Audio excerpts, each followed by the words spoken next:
Epístola de Tiago, capítulo 1. Quem teve o privilégio de ler a Epístola de Tiago essa semana? Godoy, quem leram? É importante, irmãos, fazer a leitura do livro em casa, para que quando você chegar aqui, você já vem com as perguntas, já vem com o conhecimento, do livro, está familiarizado com o livro, e aí o estudo fica mais gostoso, fica mais participativo, tá bom? Nós vamos fazer a exposição do texto, do estudo nessa noite, e no final nós vamos abrir espaço para as perguntas, tá certo? Então as perguntas vão ficar para o final, para que a gente não perca a exposição. Hoje nós vamos fazer mais uma introdução geral à carta. Como eu sempre tenho dito, que é importante conhecer esse pano de fundo histórico da carta, para que a gente possa compreender o conteúdo. É esse conhecimento histórico que vai determinar a nossa compreensão lá na frente. Às vezes no capítulo 3, 4, tem textos que você só compreende se pegou o contexto histórico. Nós vimos isso aqui tanto em Filemon como na carta de Judas, os irmãos estão lembrados, tá bom? Então nós vamos hoje olhar na Epístola de Tiago, capítulo 1, versículo 1, a palavra do Senhor para a nossa meditação. Tiago 1, 1. Tiago, servo de Deus e do Senhor Jesus Cristo, as 12 tribos que se encontram na dispersão, saudações. Tiago, servo de Deus e do Senhor Jesus Cristo, as 12 tribos que se encontram na dispersão, saudações. Vamos orar ao Senhor, pedindo a Ele a sua direção para o nosso estudo. Senhor Deus e Pai Todo-Poderoso, o Senhor nos concede a graça de termos mais uma série de mensagens expositivas emanadas da Tua Palavra. E eu quero te pedir, meu Pai, que assim como o Senhor foi conosco na exposição de Filemon, na exposição da carta de Judas, que o Senhor possa usar de Tua misericórdia sobre as nossas vidas, ao estudarmos a Epístola de Tiago.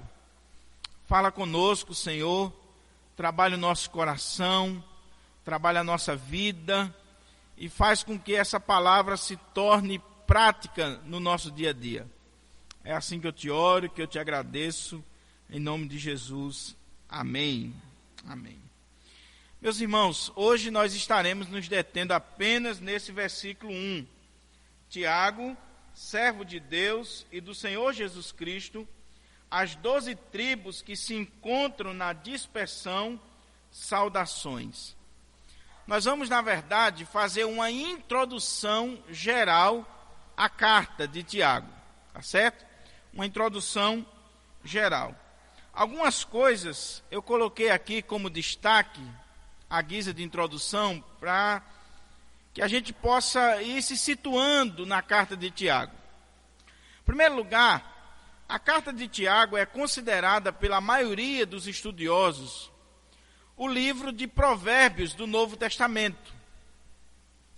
É muito interessante que os estudiosos colocam essa observação, porque assim como o livro de Provérbios, a carta de Tiago, ela contém ensinos práticos para o dia a dia dos cristãos. O livro de Provérbios no Antigo Testamento e a carta de Tiago no Novo Testamento.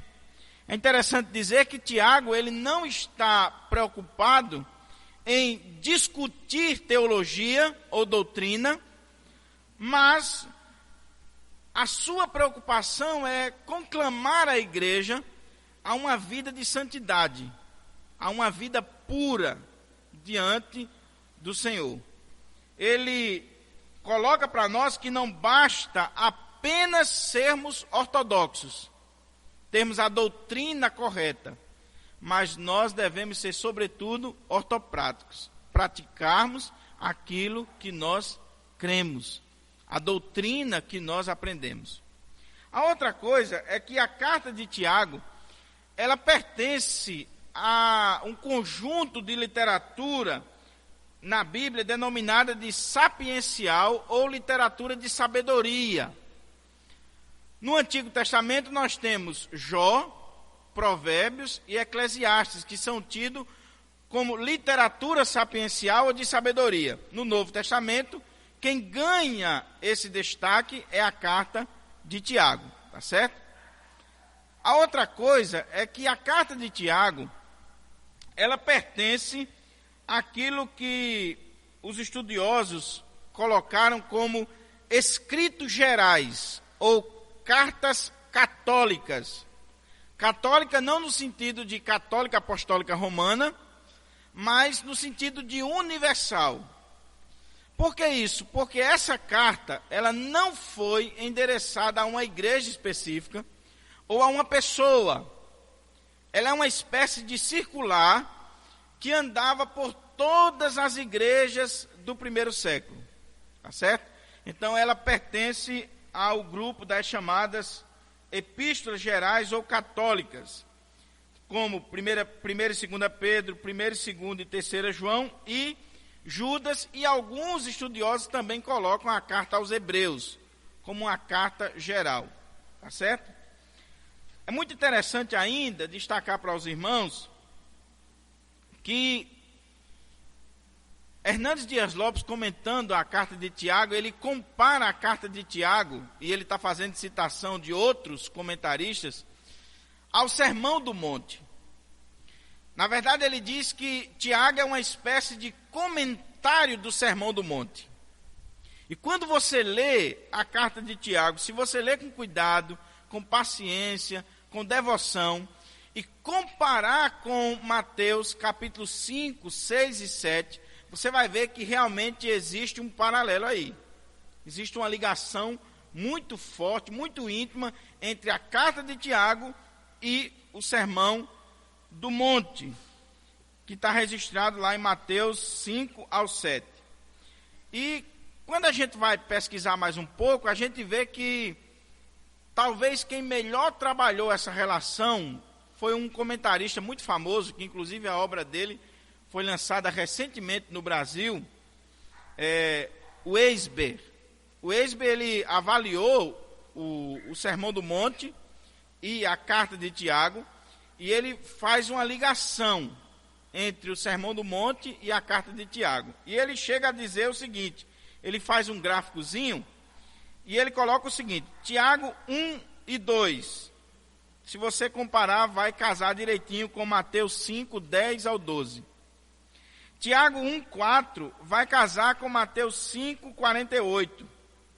Tiago 1, 5 vai casar com Mateus 7, versos 7 ao 12. Tiago 1, 22 vai casar com Mateus 7, 21 a 27. Tiago 4, verso 11 e 12, vai ser semelhante a Mateus capítulo 7, versículo 1 ao 5. E Tiago capítulo 5, do 1 ao 3, vai ser igual na teologia a Mateus 6, 19 ao 21. Então, ele consegue perceber essa relação que existe entre a carta de Tiago e o Sermão do Monte, tá certo? Mas é preciso a gente dar uma olhadinha nessa carta, sobretudo na história da igreja. Como é que essa carta foi vista ao longo da história da igreja? O que que os pais apostólicos, aqueles que sucederam aos apóstolos, o que que os reformadores pensavam sobre ela? E será que essa carta ela foi aceita assim, de forma tão rápida no cânon, né? A fazer parte do Novo Testamento? É importante a gente dar uma olhadinha nisso aí. Então, em primeiro lugar, a carta de Tiago ao longo da história da igreja. Eu queria que você prestasse bem atenção nisso aqui, porque é fundamental para entender a carta. Quando nós olhamos a história da igreja, você vai ver que nos 2 primeiros séculos não existe nenhuma menção à carta de Tiago. Ela era praticamente desconhecida da igreja nos 2 primeiros séculos, ou talvez não da igreja, mas dos pais apostólicos, daqueles que sucederam aos apóstolos. Eles não citam, eles não fazem referência a essa carta. E o que é interessante é que mesmo após essa carta aparecer, isso já no século III, início do século IV, ela sempre foi vista com desconfiança por parte da igreja e dos teólogos da igreja. E aí a gente pergunta assim, por quê? Por que ela não aparece nos primeiros séculos? E por que mesmo depois que ela apareceu no século III, com Orígenes, que era um grande erudito de Alexandria, e ele vai ser o primeiro homem a citar e falar sobre a carta de Tiago, por que mesmo depois que ela aparece, ao longo de toda a Idade Média, essa carta foi vista com desconfiança e ela foi relegada a segundo plano pela igreja?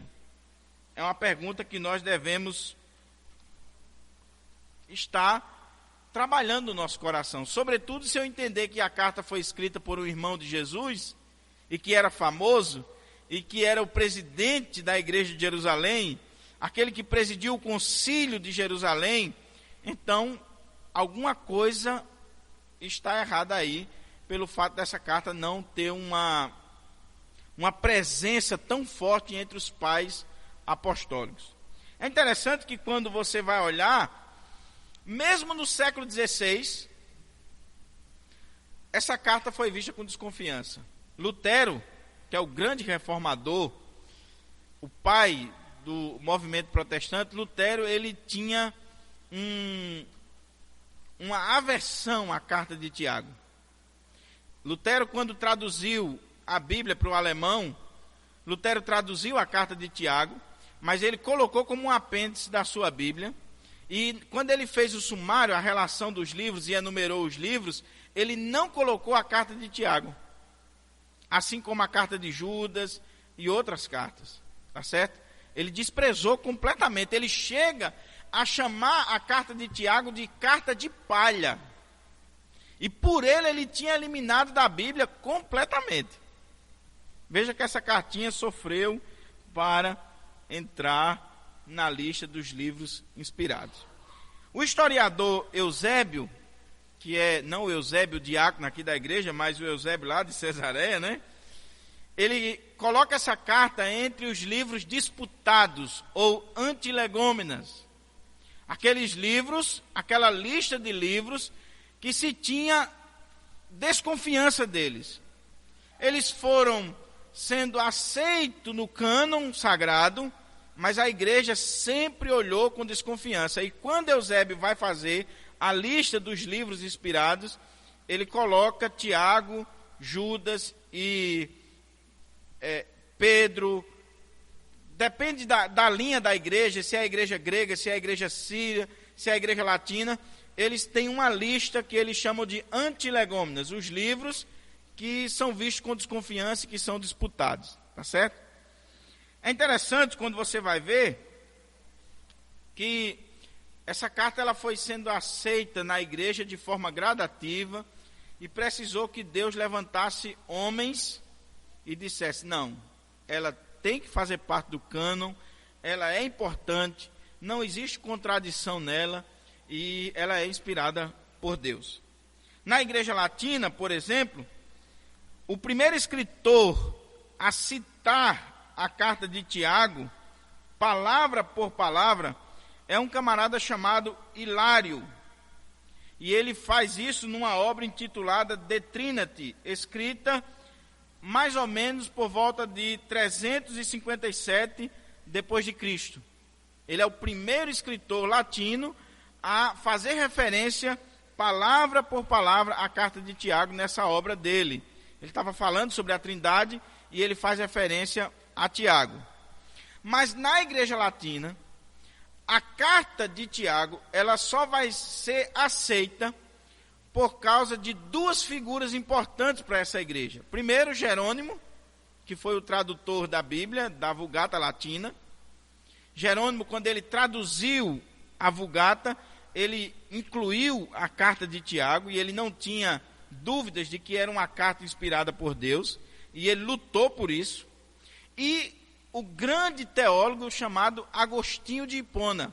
Agostinho era uma autoridade reconhecida pela igreja, e ele vai dar o seu voto em relação à carta de Tiago, dizendo que ela deveria sim estar na lista dos livros inspirados por Deus. Então, na Igreja Latina, precisou que esse Hilário citasse a carta de Tiago nos seus escritos, e depois Jerônimo, quando vai fazer a tradução, ele inclui, e Agostinho, pegando a brecha que ele deixou, vai dar o seu voto favorável à carta de Tiago. É interessante você ver o seguinte: William Barclay, que é um dos maiores comentaristas da Bíblia, o comentário dele ainda não existe em português, pelo menos não foi lançado em português ainda, só existe o material dele em espanhol.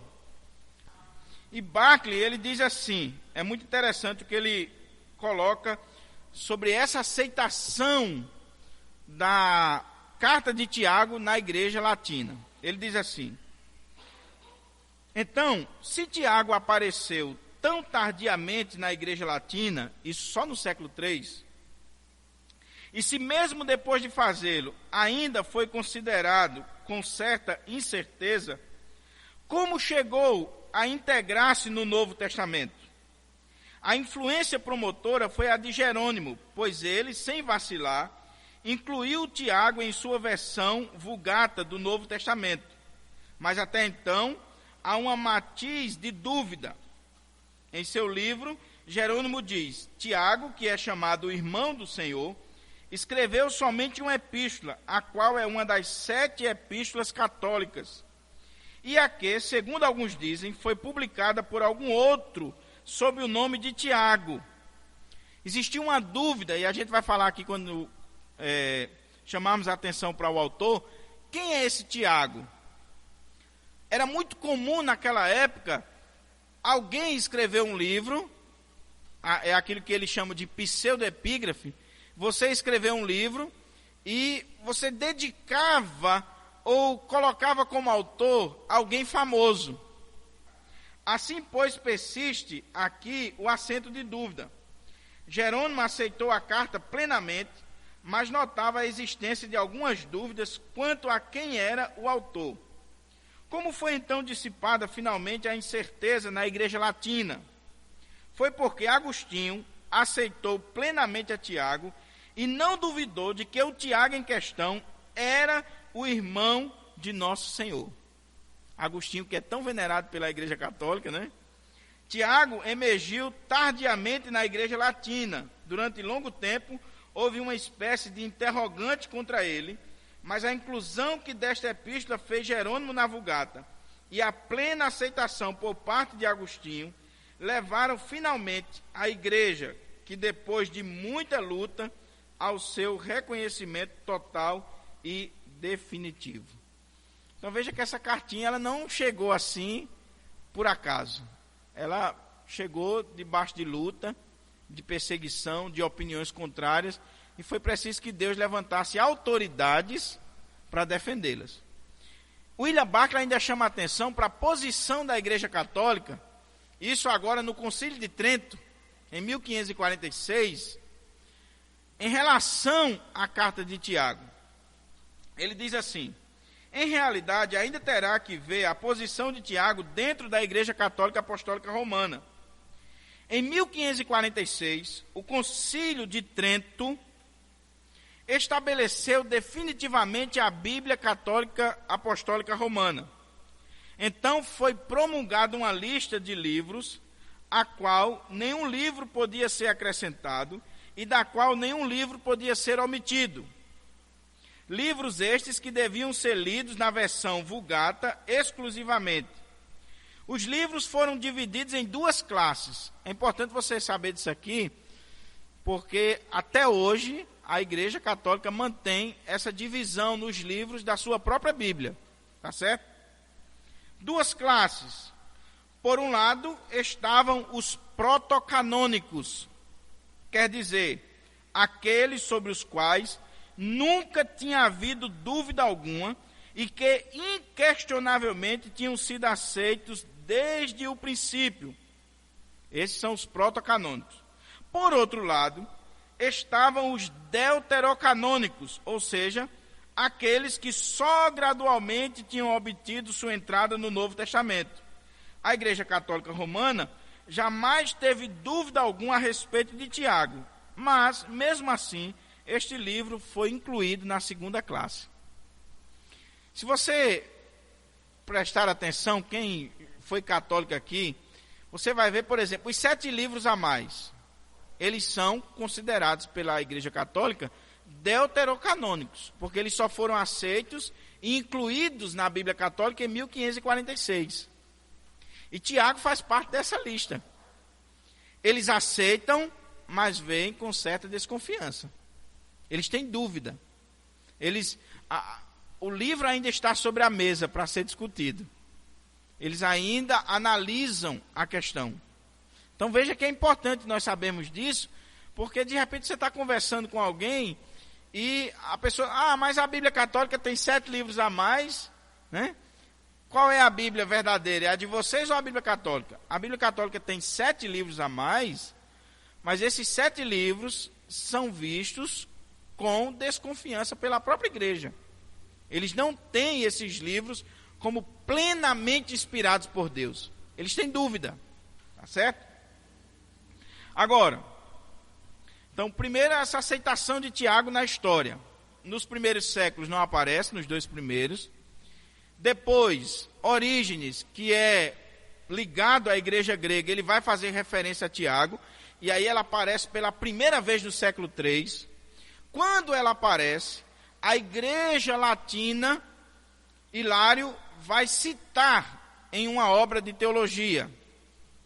Aí Jerônimo inclui na sua tradução da Bíblia, e Agostinho vai apoiar e defender a carta de Tiago, tá certo? O tempo passa, chega Lutero. Lutero foi talvez o que mais criticou a carta de Tiago ao longo da história. Isso é triste dizer, mas é verdade. Lutero, ele via a carta de Tiago como uma carta de palha. E William Barclay, citando as palavras de Lutero, é o único livro em português que eu vi citando literalmente as palavras de Lutero. Ele diz assim, o próprio Lutero falando, em resumo, o Evangelho e a primeira epístola de São João, as epístolas de São Paulo, especialmente aquelas aos Romanos e aos Efésios, e a primeira epístola de São Pedro, são os livros que mostram a Cristo. Lutero tinha uma chave hermenêutica, aquilo que os intérpretes vão dizer que era o ponto de onde dependia toda a interpretação bíblica de Lutero, que era a pessoa de Cristo. Para ele, se o livro não exaltasse a Cristo, não falasse de Cristo, aquele livro não era inspirado, não era digno de confiança. Então, Tiago fala pouco em Cristo. Lutero começou a olhar com desconfiança para ele. Então, ele diz assim, falando da epístola aos Romanos, os evangelhos mostram Cristo. Ensinam tudo o que precisa saber para a sua salvação. E isto, ainda que nunca vissem, nem escutassem a respeito de nenhum outro livro ou nenhum outro ensino. Em comparação com estes, a epístola de Tiago é uma epístola cheia de palha, porque não contém nada evangélico. E falarei mais a respeito disto em outros prefácios. E quando ele traduz a Bíblia para o alemão, quando ele vai fazer o prefácio da cartinha de Tiago, ele desce a lenha. Ele coloca ela no apêndice e ele, no prefácio dela, ele rejeita completamente. Ele chega a fazer uma análise da carta de Tiago e mostrar as supostas contradições entre Tiago e o Antigo Testamento, entre Tiago e os ensinos de Cristo. Tamanha era a rejeição que Lutero tinha para com a carta de Tiago. Porém, não se assuste, não adianta você jogar praga para Lutero, né? Ele já morreu, não tem mais como a gente ir atrás dele. Dr. Augusto Nicodemos, no comentário dele, de Tiago, ele diz que Lutero, no final da vida, talvez mais maduro, mais experiente, estudou mais um pouquinho, Lutero ele volta atrás nessa posição, tá certo? E existe uma frase que não se sabe se foi ele que disse ou se foi um escritor anônimo, mas o fato é que a frase ficou gravada na história e é muito interessante. Muitos atribuem a Lutero, outros atribuem a um escritor anônimo. Esse camarada disse assim: a carta de Tiago, pode ser de palha, porém, os palitos dessa palha são agudos e fortes o suficiente para espetar e ferir a consciência de todos aqueles que a lerem. Veja que coisa bonita, né? Se foi Lutero, que é bem parecido, né, assim, pela personalidade de Lutero, pela a maneira dele ser, então, realmente ele se converteu. Ele voltou à sanidade mental e teológica. Assim, olha, realmente a carta é de palha. Eu não vou voltar atrás aqui no que eu disse, porém, os palitos dessa palha são fortes, agudos, o suficiente para espetar a consciência de todos aqueles que a lerem. E realmente é, meus irmãos. Porque, como eu disse no início, a preocupação de Tiago não é discutir teologia. A preocupação de Tiago não é ficar com locubrações teológicas e quantos anjos cabem na cabeça de um alfinete e isso, aquilo. Essa discussão que a moçada gosta. Tiago não está preocupado com isso. Tiago vai na ferida. Tiago começa a mostrar que a fé, se ela não tiver obras, é morta. Você pode conhecer a teologia de ponta a ponta. Se essa teologia não se torna em prática na sua vida, não tem nenhum valor. Tá certo? Agora, assim, pastor, por que essa carta foi tão perseguida? Por que essa cartinha sofreu tanto, né? Onde é que está o ponto aí? Dr. Norman Champlin, que é um grande comentarista, existe a obra dele em português, que é o comentário versículo por versículo, o comentário do Novo Testamento versículo por versículo. Ele diz o seguinte, ele falando sobre essa longa história da carta de Tiago, em português, lançado, né, em português, que tem aí à disposição do pessoal, o melhor comentário que existe de Tiago, pelo menos a introdução, é Champlin, tá certo? Agora, quando o comentário de Barclay for lançado, aí o de William Barclay vai ser melhor do que o de Champlin, com certeza, é mais exaustivo. Mas Champlin, ele comentando sobre essa controvérsia, essa polêmica, ele explica por que essa polêmica aconteceu na história da igreja. Ele diz assim: a principal dificuldade tem sido a indisposição dos intérpretes examinarem o livro com honestidade, porquanto tem sentido ser necessário harmonizar Tiago com Paulo. Essa tentativa de harmonização tem obscurecido os propósitos e ensinamentos de Tiago.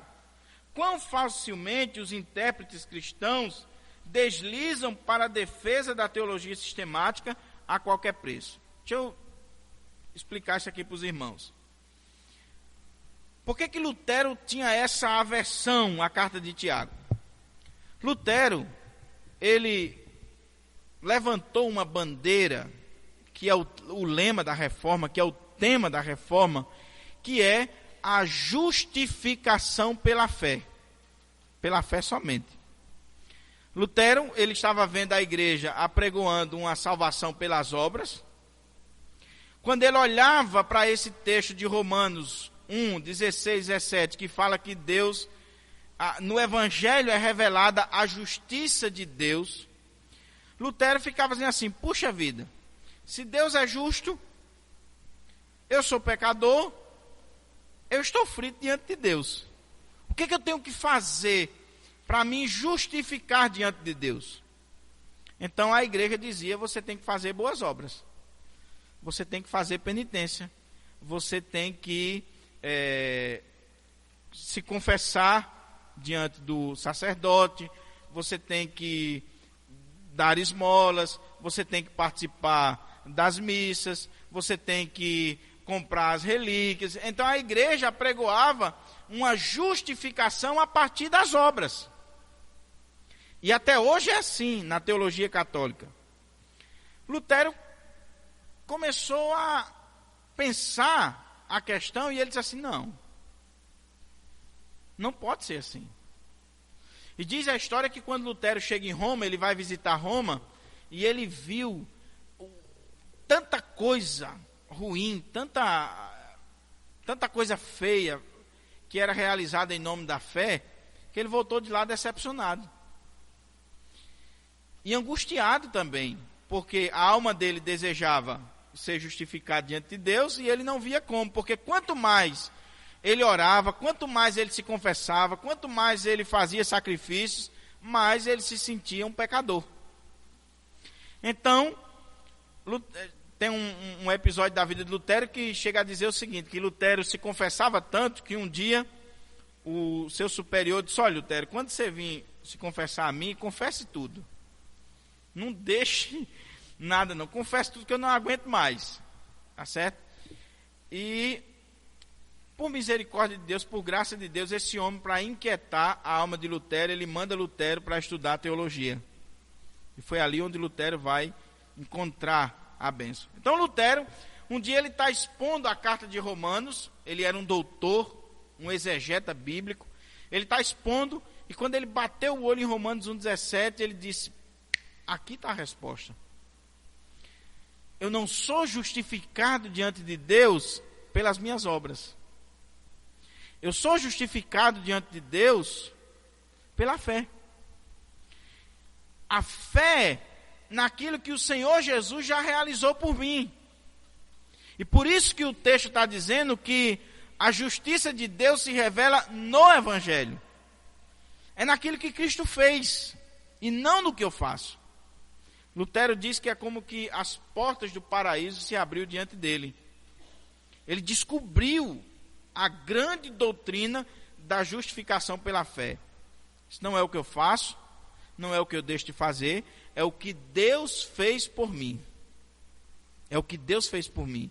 E ele levantou a bandeira. E o grande teólogo da justificação pela fé, quem é? O apóstolo Paulo. Aonde Lutero vai beber é no apóstolo Paulo. Aonde Agostinho, lá no século 3, século 4, vai beber, é no apóstolo Paulo.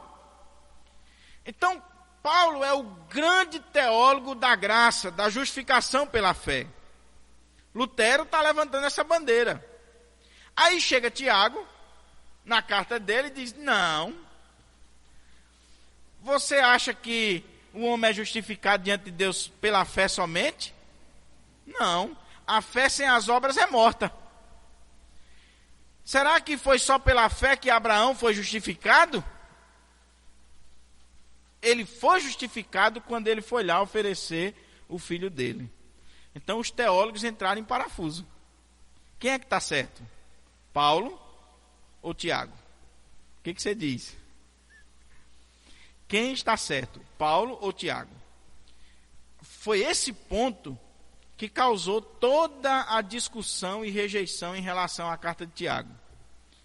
Porém, como diz o doutor Russell Champlin, ele diz o seguinte, meus irmãos, o que está acontecendo aqui é simplesmente uma falta de honestidade dos intérpretes em olharem para a carta de Tiago e deixarem Tiago falar, deixarem Tiago expor o seu ponto de vista. Tiago não está entrando em contradição com Paulo.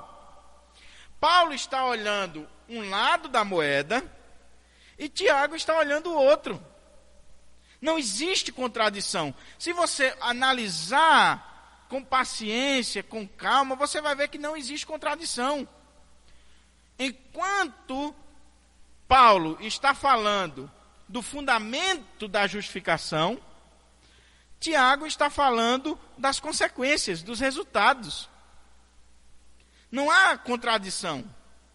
O que Tiago está fazendo é nos protegendo daquilo que a gente já viu em Judas, da graça barata.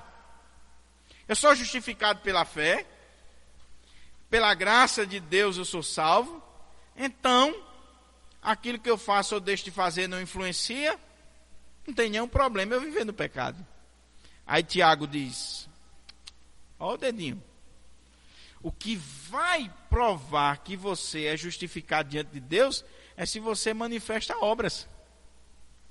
É se no dia a dia da sua vida, a graça de Deus é manifestada a partir das obras, porque a fé sem as obras é morta. Mostre-me a tua fé pelas tuas obras. Eu quero ver as obras. Não existe contradição, irmãos. Então, Deus queira que Lutero tenha chegado a essa compreensão. E eu creio que ele chegou. Lutero era um grande teólogo, um homem de Deus, um homem usado por Deus. E se ele chegou, essas palavras são dele, que os palitos que compõem essa carta de palha, eles são fortes e agudos o suficiente para ferir a nossa consciência quando nós lemos. Porque quando nós lemos a carta de Tiago, você tem que dar uma olhadazinha na sua vida e ver se realmente você é crente. Você tem que dar uma olhadinha, porque Tiago vai falar da maturidade da igreja. Tiago está preocupado com a vida espiritual e a maturidade do cristão. Tiago vai dizer, um cristão maduro, ele enfrenta as provações, ele não vai se desviar na hora da prova. Um cristão maduro, ele controla a sua língua, ele não diz qualquer coisa. Um cristão maduro, ele não vai oprimir os pobres, ele não vai ter um empregado e ele não ter condições de pagar o empregado, sonegar o salário do jornaleiro. Ele trabalha isso no capítulo 5. Então ele está dizendo, meus irmãos, o que eu estou dando para vocês é um mapazinho para vocês darem uma avaliada se vocês já foram justificados. Dá uma olhadinha. Então não existe contradição entre a teologia paulina que Lutero defendia e a teologia que Tiago está expondo para nós. O que existe é uma diferença de ênfase. Paulo está dando ênfase à justificação pela fé e Tiago está chamando a atenção, acendendo as luzes, dizendo assim, olha, cuidado, porque a fé ela tem que ter obras. Se existe fé, vai existir obras. Se não tiver obras, a fé é morta. Essa fé não é uma fé verdadeira. Tá bom? Então, em nome de Jesus, não saia daqui rejeitando a carta de Tiago, dizendo, eu rejeitei a carta de Tiago porque o pastor falou que a carta de Tiago nunca apareceu na história da igreja e tal. Se você disser isso, eu digo, eu não disse isso não. A preocupação dele não era teológica. Tiago era um pastor que estava vendo a situação da igreja e ele vai trabalhar essa situação, tá certo? Tem uma ideiazinha que é interessante. Todo pastor tem que ser teólogo, ou pelo menos deveria. Ele tem que amar a teologia, ele tem que buscar a teologia. Mas nem todo teólogo é pastor. Você tem gente que conhece muito de teologia, é um cabeção mesmo, o cara sabe muito. Mas bota ele para dirigir uma igreja que você vai ver a desgraça. Ele é doutor, ele é teólogo. Ele não vai saber lidar com o dia a dia das pessoas. Os pontos do nosso estudo, essa primeira parte foi só a introdução, para a gente se situar, o autor da carta. Em primeiro lugar, o autor da carta. O texto diz assim, Tiago, servo de Deus e do Senhor Jesus Cristo. O autor da carta. É muito interessante, meus irmãos, olhar para esse Tiago. O que chama a atenção aqui no texto que nós acabamos de ler é que esse Tiago, ele não faz nenhuma alusão à sua família, aos seus títulos. Ele não dá uma dica de quem ele era, apenas ele diz: quem está escrevendo aqui é Tiago, um servo de Deus e do Senhor Jesus Cristo. Quando nós olhamos as Escrituras Sagradas, nós vemos que ele só podia ser muito conhecido. Porque para você dizer o nome, não dá dica, e está enviando uma carta, ele tinha consciência de que as pessoas sabiam quem era o Tiago. Tá certo? Quando você olha para a Bíblia, por exemplo, primeiro você vai ver o nome Tiago. O nome Tiago é um nome muito comum nas Escrituras. Em grego é Iacobos. Iacobos, que no Antigo Testamento seria Jacó. Tá certo? Era um nome muito comum. Quando nós olhamos, por exemplo, para o colégio apostólico, você vai ver que só no colégio apostólico tinha 2 Tiago. Tiago, filho de Zebedeu, Tiago, filho de Alfeu. E ainda tinha um Tiago que era o pai de um camarada chamado Judas. Então você diz assim, e agora? Quando você vai mais para frente, aí você vê que existe outro Tiago. Em Mateus capítulo 6, você vai ver Tiago, José, Simão e Judas, que são os irmãos do Senhor Jesus. Tá certo? Mateus 13:55 e Marcos 6:5. Você vai ver que os evangelhos vai dar a lista dos irmãos de Jesus, e aí nós não vamos entrar aqui na discussão se era irmão, se era primo, até porque a gente já falou sobre isso em outras exposições, mas é interessante você se situar que a palavra que é utilizada no texto grego para irmão e primo são diferentes, tá certo? A palavra que se utiliza lá é adelphos. Seriam, se fosse traduzir literalmente, seria aqueles que procedem da mesma barriga, do mesmo ventre, tá certo? Então, na língua grega não há dúvida de que, de fato, Maria teve outros filhos. Se você pegar textos de teólogos católicos, você vai ver que eles defendem que Maria teve outros filhos.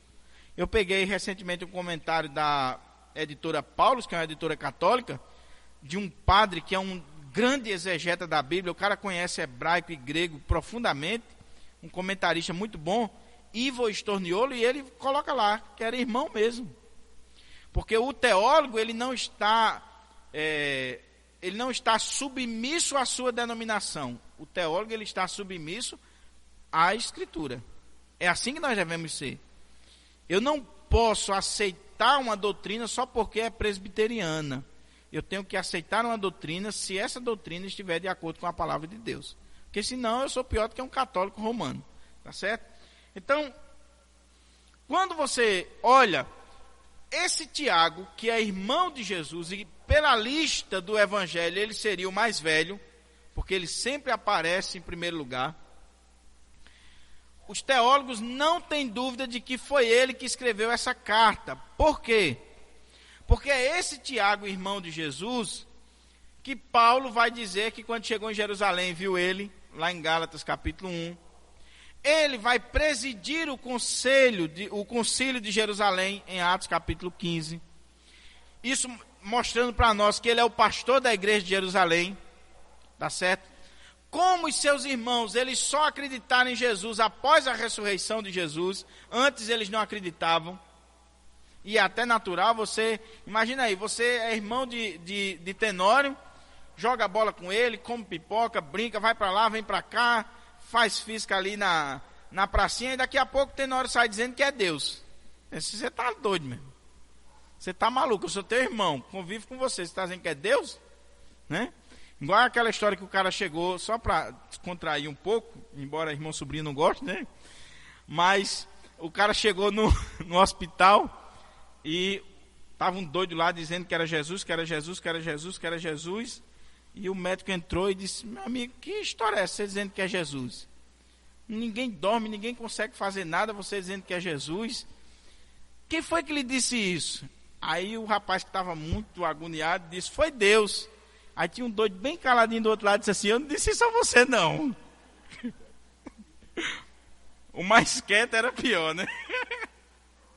Né? Então, é natural você ver que os irmãos de Jesus não acreditavam nele. Quando Jesus ressuscita, o apóstolo Paulo diz que ele apareceu a Tiago. E houve uma transformação na vida de Tiago, irmãos, assim, maravilhosa. Por exemplo, quando nós vamos olhar para a história, existe um historiador chamado Egésipo, que ele diz que Tiago ficou conhecido na história como Tiago o Justo. Imagine aí, o nome que esse cara vai ganhar na história.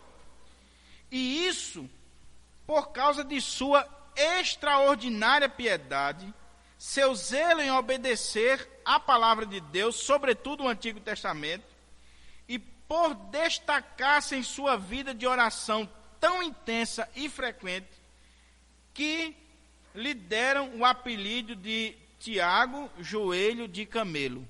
Sabe por quê? Porque o joelho dele era calejado, de tanto orar. Esse homem, após Jesus ressuscitar e aparecer a ele, ele passou a ter uma vida devocional, ele passou a ter uma vida espiritual tão profunda, que ele orava, que os joelhos dele ficaram igual aos joelhos de camelo. E ele entrou para a história como Tiago o Justo. Então veja que coisa linda. Agora, o que é interessante é que ele vai se tornar líder da igreja de Jerusalém, junto com Pedro e João. Ele vai ser considerado pilar da igreja pelo apóstolo Paulo. Está lá em Gálatas capítulo 2, versículo 9. Ele vai presidir o concílio de Jerusalém com muita sabedoria, porque era uma situação difícil. Tiago vai ser pastor da igreja de Jerusalém no momento mais difícil daquela igreja. Era um momento de transição entre judaísmo e cristianismo. Era um momento onde a igreja teria que definir: nós continuamos como a religião judaica ou nós somos cristãos e não precisamos mais guardar a lei judaica. É o concílio que está acontecendo ali em Atos 15, e diz a Bíblia que Tiago era um homem sábio, ele deixa todo mundo falar, a discussão acontece, e quando ele se levanta para falar, isso mostra a autoridade que ele tinha sobre a igreja, ele dá uma palavrinha e todo mundo aceita, é enviada uma carta às igrejas, mostrando que ele presidia aquele concílio. É interessante que Flávio Joséfo, ele vai fazer citação da morte de Tiago. E meus irmãos, quando você olha, e quando eu estava meditando nisso, meu Deus, que coisa. Flávio Joséfo diz assim: Tiago foi martirizado em 62 depois de Cristo, sob o Império Romano. Eusébio, que é o historiador da igreja, acrescenta que o seu martírio foi extremamente violento, pois lhe bateram até a morte com uma clava, tipo de cacetete ou taco de beisebol, sendo depois atirado do parapeito ou do pináculo do templo, conforme uma das tentações enfrentadas por Jesus. Esse homem causou tanta raiva às autoridades judaicas que eles pegaram ele, bateram, e depois foram no lugar mais alto do templo, jogaram de lá e mataram ele. Eu fico olhando assim, eu digo, meu Deus, se o irmão de Jesus, pastor da primeira igreja, não era a primeira igreja de uma capitalzinha não, era a primeira igreja do cristianismo, a igreja de Jerusalém, presidente do presbitério do Supremo Concílio, um homem que foi considerado justo, que orou tanto que os joelhos eram calejados, morreu desse jeito. Tem alguma coisa errada com os profetas de hoje, porque os profetas de hoje são melhores do que Jesus e os seus irmãos. Não pode sofrer, não pode ter dor de cabeça, não pode passar por prova, não pode passar por dificuldade. E quando você olha a história da igreja, Todos passaram dificuldades e provações. E Tiago está escrevendo exatamente, como disse a irmã Raimunda, para uma igreja que está sofrendo, meus irmãos. Está dispersa. Está sendo dilacerada pelo inimigo. Uma igreja que está sendo oprimida. E ele escreve para dizer assim, meus irmãos, eu não estou escrevendo para vocês para dizer assim, Deus vai livrar vocês, vocês vão sair vitoriosos, vão romper em fé, vai andar por cima das águas. Ele não diz nada disso. Diz assim, meus irmãos, tende por motivo de toda alegria o passardes por várias provações, sabendo que o que está sendo provado não é você, é a sua fé. E a gente vai ver aqui quarta-feira que vem, que essa palavra provada aí que Tiago utiliza, ela era usada para se provar o ouro, os metais preciosos. O que Tiago está dizendo é que a provação, ela vai ou provar que você é crente ou não. É na hora da prova. Tiago está dizendo, meus irmãos, Deus deixou essa prova com vocês aí para ver se a fé de vocês é verdadeira, se a fé de vocês é ouro. Vamos ver quem segura o fogo aí, vamos ver quem consegue segurar. Hoje, irmão, basta só uma dorzinha de cabeça, ainda Deus me abandonou. Basta só perder um emprego, ou uma ação, ou qualquer coisa. Pastor, Deus me abandonou, e eu sou dizimista, eu vou à igreja, eu sou fiel. Não dá para entender. Então, Tiago morreu nessa situação. Os destinatários da carta, ele diz assim, as 12 tribos que se encontram na dispersão, saudações. Tiago está escrevendo para uma igreja que está dispersa. Existem duas teorias para explicar esse versículo. A primeira é que Tiago está escrevendo para judeus, somente judeus, judeus cristãos, mas somente judeus. Porque se Tiago escreveu no ano 44, então a igreja ainda era composta somente de judeus. Por isso que Tiago usa tanto a lei, por isso que Tiago é tão legalista, porque Tiago está escrevendo para judeus. Então, 12 tribos era a expressão mais conhecida dos judeus, as 12 tribos de Israel. Tá certo? Essa é uma teoria. A outra teoria, que eu acredito que é a mais coerente, o irmão pode escolher uma das duas, é que Tiago está escrevendo aqui tanto para os judeus como para os gentios, que são cristãos e que, uma vez convertidos, são o verdadeiro Israel de Deus. Por isso que ele está fazendo essa comparação da igreja com as 12 tribos de Israel. Tá certo? Eu não sei se você tem essa noção, mas a igreja do Senhor, ela não nasceu no Pentecostes. A igreja do Senhor, ela nasce lá no Éden. Tá certo? Deus nunca teve um povo no Antigo Testamento, e aí Deus desprezou esse povo, e agora no Novo Testamento Deus tem outro. Não. Deus tem um só povo, que ele escolheu lá na eternidade. Agora ele foi trabalhando a partir da nação de Israel, e aí ele vai fazendo com que o evangelho chegue até nós. Tá certo?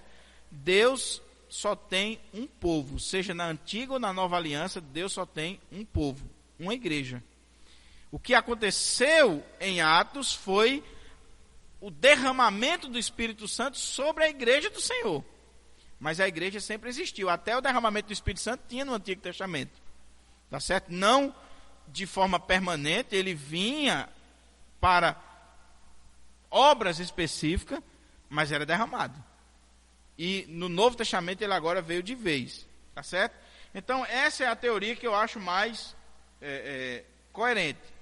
Que Tiago está falando da igreja como Israel de Deus. O verdadeiro Israel de Deus. É importante, irmãos, frisar, eu acho que eu já falei uma vez, tire da sua cabeça de que o judeu ou a nação de Israel é o povo de Deus. Tire isso da sua cabeça. Inclusive existe uma idolatria muito grande da gente viajar para Israel, porque lá é o povo de Deus, lá é a terra santa. Não existe isso, irmão. Biblicamente não existe isso. Se você olhar hoje, os judeus são mais desmantelados, são mais miseráveis do que muitos povos gentios. Tá certo? Existe uma briga muito grande lá entre os judeus ortodoxos e aqueles que não são ortodoxos. Não pense que é porque o cara nasceu judeu que ele é filho de Deus. E Jesus falou isso. Jesus falou isso. Ele diz, olha, vocês ficam dizendo aí que tem por pai Abraão, mas você tem por pai é o diabo. Porque vocês vivem no pecado. Então, e Paulo vai dizer que nem todos aqueles que são de Israel são de fato israelitas.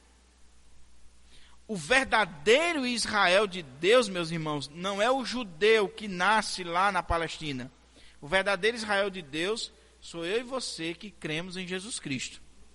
Tá certo? Então, se você quiser ir a Israel por uma questão de cultura, de arqueologia, vá na bênção. Agora, se você for com essa visão de terra santa, de povo santo, de povo de Deus, você está contrariando a teologia bíblica. Tá certo? Diga, Edson.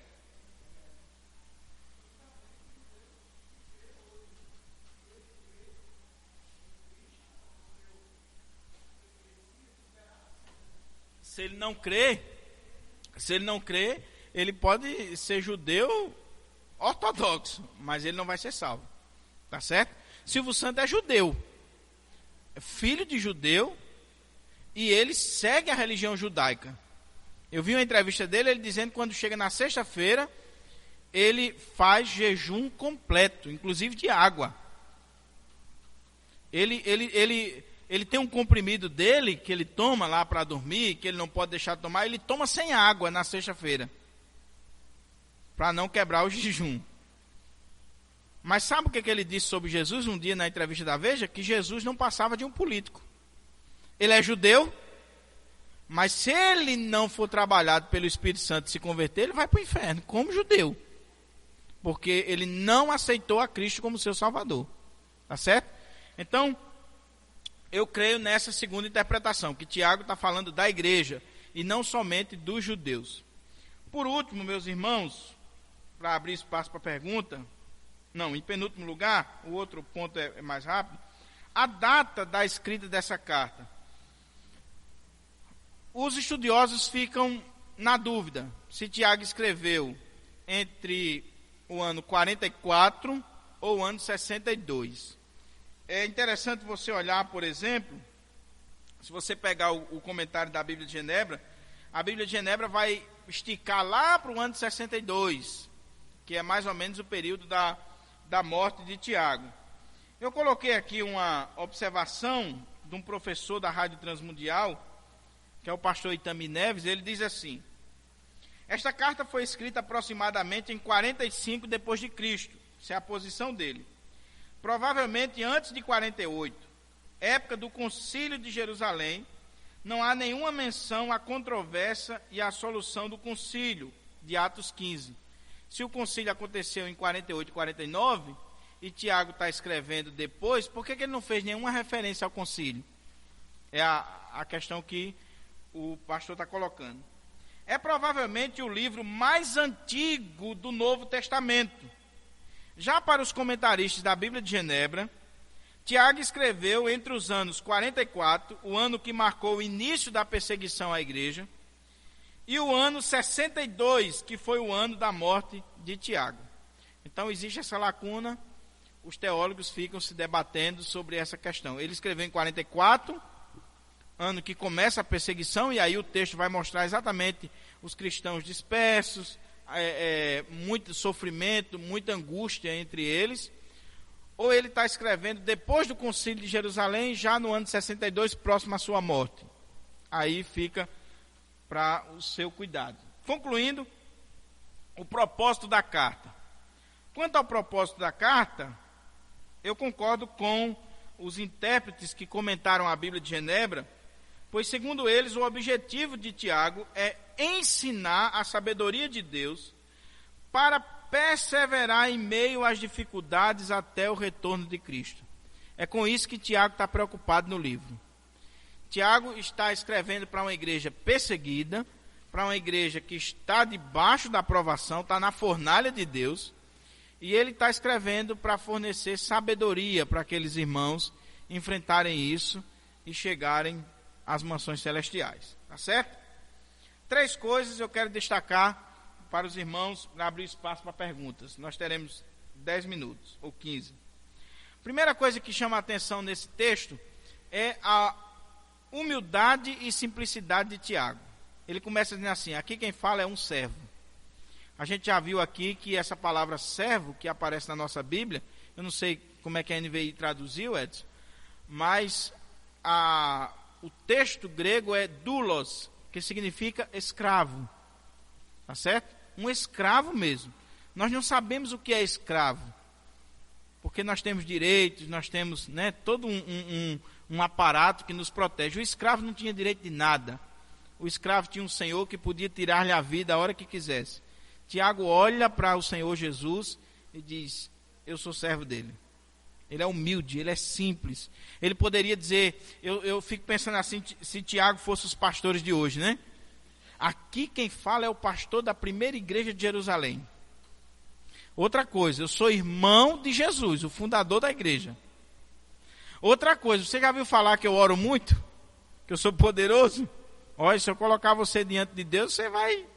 Já viu que a gente tem medo da irmã de oração, o irmão espiritual? Tiago não diz nada disso. Isso aqui é um servo. Porque é isso que nós somos, irmãos, servos. E o pastor é servo 2 vezes. É servo de Deus e servo da igreja. Tá certo? Segundo, o cuidado de Tiago para com a igreja. Ele está vendo a igreja sofrendo. Ele viu a igreja passando dificuldade. Ele vai escrever uma carta. Irmãos, escrever naquela época era coisa chique, cara. Não era como hoje, que você em qualquer lugar você encontra um computadorzinho para escrever, ou papel, ou caneta.